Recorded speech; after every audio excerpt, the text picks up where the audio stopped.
নমস্কার বন্ধুরা, আশা করি সকলে ভালো আছেন। হালকা শীতের সান্ধ্য শুভেচ্ছা জানিয়ে শুরু করছি আজকে রান্না। আমরা সকলেই জানি বাঙালিরা মাছে ভাতে ভক্ত, কিন্তু আজ আমি মাছ ভাত করব না। আজকে আমি একটা অন্য জিনিস করব, সেটা করবো আমি হচ্ছে রুই মাছের কচুরি করব। তো কেন আমি রুই মাছটা বললাম, আমি কাতলা মাছটা দিচ্ছি না, কারণ কাতলা মাছে ফ্যাটটা বেশি থাকে বলে আমি রুই মাছটা দিই, আমি রুই মাছের কচুরিটা বানাবো। তা আসুন দেখতে থাকুন কীভাবে কী করি। আচ্ছা, প্রথমে দেখুন আমি 1 কাপ মতো জল বসিয়ে দিয়েছি, জলটা ফুটছে একটু। এবার আমি এর মধ্যে হলুদ দিয়ে দিলাম আর নুন দিয়ে দিলাম, আর দেবো আমি 1 চামচ আদা রসুন কাঁচা লঙ্কা বাটা, আমি এটা দিচ্ছি এর মধ্যে।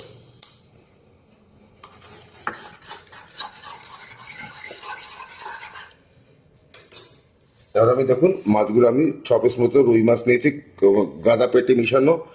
আপনারা পেটিটাই নেওয়ার চেষ্টা করবেন, কারণ পেটিটার মধ্যে কাঁটাটা বাছতে সুবিধা হয়, তা মাছটা তো কাঁটা বাছতে হবে, তাই পেটিটা নিলেই ভালো হয় সব দিক থেকে। আমি গাদা পেটি মিশিয়ে নিয়েছি।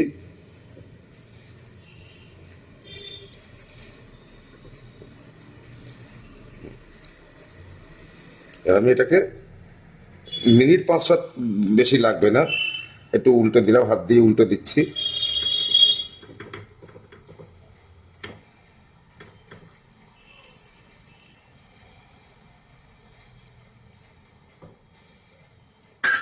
এটা এমন পরিমাণ জল দিয়েছি, 1 কাপও দিইনি, যেন পুরো জলটা টেনে নেয় সেইভাবেই জলটা আমি দিয়েছি। দিয়ে এখন মিনিট 5 পরে আপনারা দেখাচ্ছি, দেখতে থাকুন যে কত অথেন্টিক একটা রান্না। প্রত্যেকেই জানেন খুব ভালো খেতে, এবং আমাদের উত্তর কলকাতা খুবই বিখ্যাত মাছের কচুরি। তাই আমি দেখুন কিভাবে করব, অত্যন্ত সহজ পদ্ধতিতে এবং সুস্বাদু একটা রান্না মাছের কচুরি। আপনারা দেখতে থাকুন। দেখুন বন্ধুরা, মাছগুলো আমার সিদ্ধ করা হয়ে গেছে। এবার আমি এই যে উপরে কাঁটাগুলো বেছে নিচ্ছি। এই জন্য পেটি মাছ নিলে খুব ভালো হয়, কাঁটাটা বাছতে সুবিধা হয় অনেক। আর গাদা মাছে একটু কাঁটা তো থাকেই ভেতরে। সব মাছগুলো কিন্তু আমার হয়ে গেছে, বাছতে কিন্তু একটা বাটা হয়ে গেল। খুব চটপট হয়ে যাবে জিনিসটা, অত্যন্ত সুস্বাদু রান্না, সকলেই জানেন। তারপরে পুরো মাছটা আমি বেটে নিচ্ছি।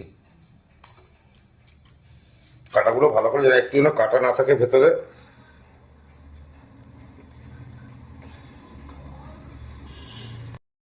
দেখুন বন্ধুরা, আমার এটা কিন্তু পুরোটা কাটা বাটা হয়ে গেছে। এখন আমি এটা একটু মিক্সিতে পেস্ট করে নেব। অত্যন্ত সুন্দর জিনিসটা হয়েছে।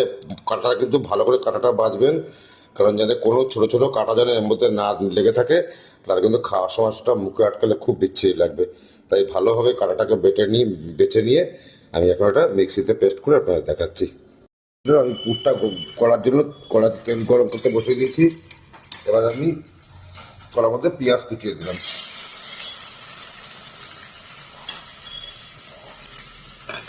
ফাইন চপ পেঁয়াজ খুব ভালো করে কুচাতে হবে, সরু সরু করে।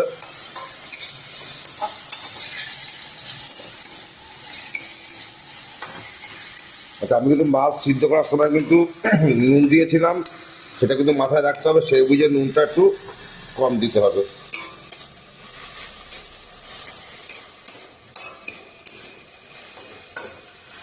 আর তেলটা একটু কম দেওয়ার চেষ্টা করবে, কারণ হচ্ছে মাছের তেলটাও তো আছে। কারণ হচ্ছে এটা বাইন্ডিংটা তাহলে খুব ভালো হবে যদি তেলের পরিমাণটা বেশি হয়। ওই জন্য খুব মিহি করে পেঁয়াজটা কাটলে তেল কম দিলেও অসুবিধা হবে না।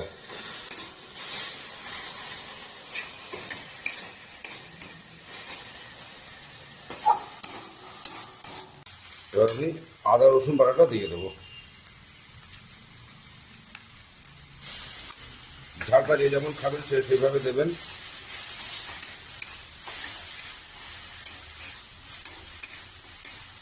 একটু কাঁচা লঙ্কা ওটা দিয়েছি। ঝালটা কিন্তু আপনাদের নিজস্ব স্বাদ মতো দেবেন, যে যেমন ঝাল খাবেন সেইভাবে দেবেন। কারণ রসুনের সঙ্গে কিছুটা কাঁচা লঙ্কা বেটে নিয়েছিলাম, আর এমনি কাঁচা লঙ্কাও দিলাম। হলুদ দিলাম,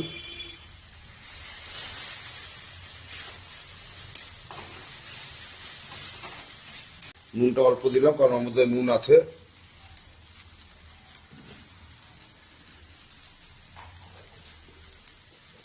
আর সামান্য একটু মিষ্টি দিলাম।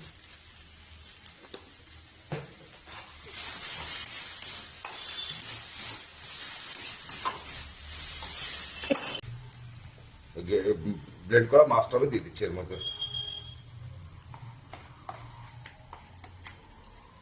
আচ্ছা, একটা বলতে ভুলেছি, এর মধ্যে যদি চিংড়ি মাছটা দেওয়া যেত না আরো ভালো হতো, কিন্তু আমার চিংড়ি মাছটা নেই। তারপরে যখন করবেন না, রুই মাছ আর চিংড়ি মাছ একসঙ্গে ব্লেন্ড করে নেবেন।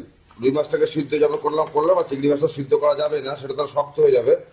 চিংড়ি মাছটা ভালো করে কাটা ছাড়িয়ে খোসা ছাড়িয়ে তারপরে দিয়ে দেবেন, দেখবেন খুব সুন্দর হবে জিনিসটা। তাহলে আর আমার চিংড়ি মাছ ছিল না, আমরা দিতে পারলাম না, কিন্তু দুটো মাছ একসঙ্গে দিলে তার স্বাদটা হবে অনন্য স্বাদ হবে।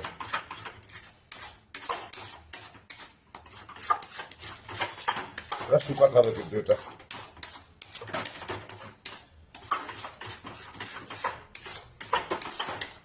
যখন একটাই গাছ একটু ভালো করে নাড়তে হবে, তারপরে তার সাথে ঝুঁকিয়ে হবে জিনিসটা। একটু গরম মশলা দেবো।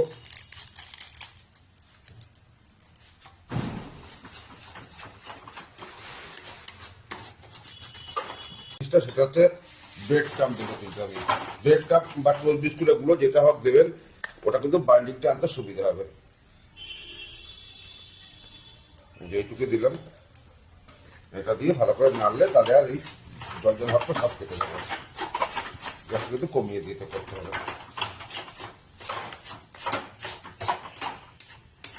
দেখুন বন্ধু, আমি এবার একটু ধনে পাতা দিয়ে দিচ্ছি।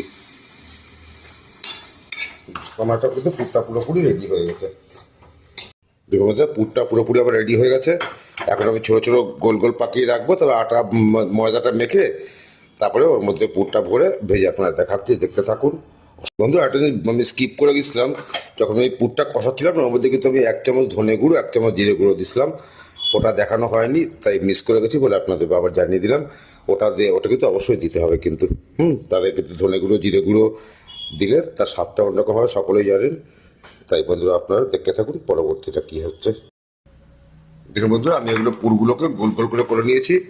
এবার হচ্ছে আমি মানে যখন আমি এটা লুচিটা পুরিটা করব, তখন ওই লেচিটা গোল করে দিয়ে এর মধ্যে ভরে তারপর ওটা বেলতে হবে। দেখাচ্ছি আপনাদের, এটা আপনারা অবশ্যই আগে দিয়ে করে নেবেন, তাহলে আপনাদের জিনিসটা সুবিধা হবে।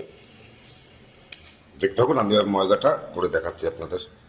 এর মধ্যে ময়দাটা মেখে নিচ্ছি, নুন দিলাম,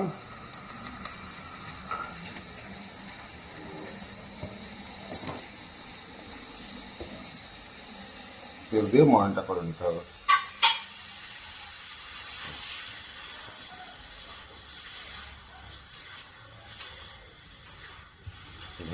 এই যে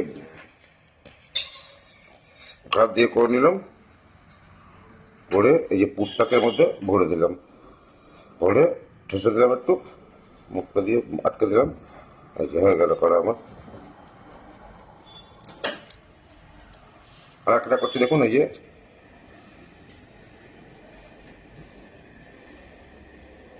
আবার এটা পুর নিলাম, নিয়ে এটা ভরে দিলাম, দিয়ে আমি এটা বেলে নিচ্ছি। প্রথমে একটু তেল মাখিয়ে নিলাম এটার মধ্যে, তারপরে এটা দিয়ে আমার এই মেকারটা দিয়ে করছি, এটা চাপিয়ে দিলাম, দিয়ে এরকম করে হয়ে গেল। 1 সেকেন্ডে হয়ে গেল লুচি করা।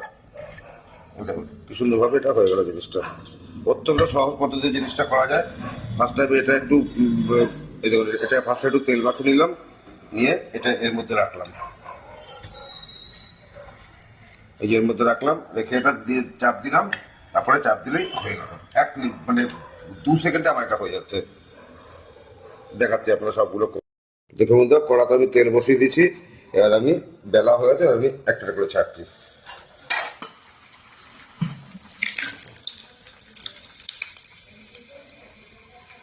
একটু চাপ, হালকা হালকা চাপ দিয়ে এটাকে পড়ে যাবে। এবার উল্টে দিলাম,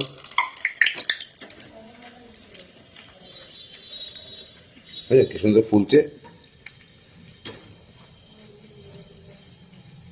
সুন্দরভাবে ফুলে গেছে। ব্যস্তটা হয়ে গেছে, আরেকটা দেবো এবার।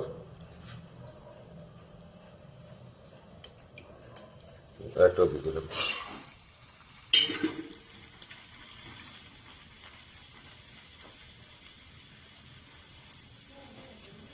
খুব ভালো ফুটে কিন্তু।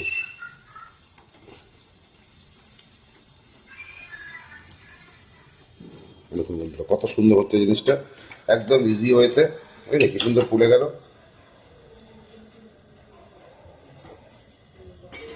বন্ধুরা কচুরিগুলো কিন্তু পুরো রেডি হয়ে গেছে।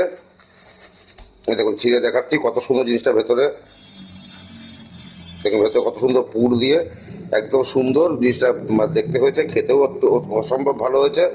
তাই বন্ধুরা আপনারা কিন্তু অবশ্যই কিন্তু করবেন, করে কেমন লাগলো আমাকে জানাবেন। ভালো লাগলেও খারাপ লাগলো অবশ্যই কমেন্ট করবেন, এবং চ্যানেলটাকে অবশ্যই সাবস্ক্রাইব করবেন, আমার পাশে থাকবেন, সকলে আমাকে সাপোর্ট করবেন। এটা অবশ্যই বানিয়ে দেখবেন কেমন লাগলো, অবশ্যই ভালো লাগবে। আজ এই পর্যন্তই, পরের ভিডিও আবার দেখা হবে বন্ধুরা, নমস্কার।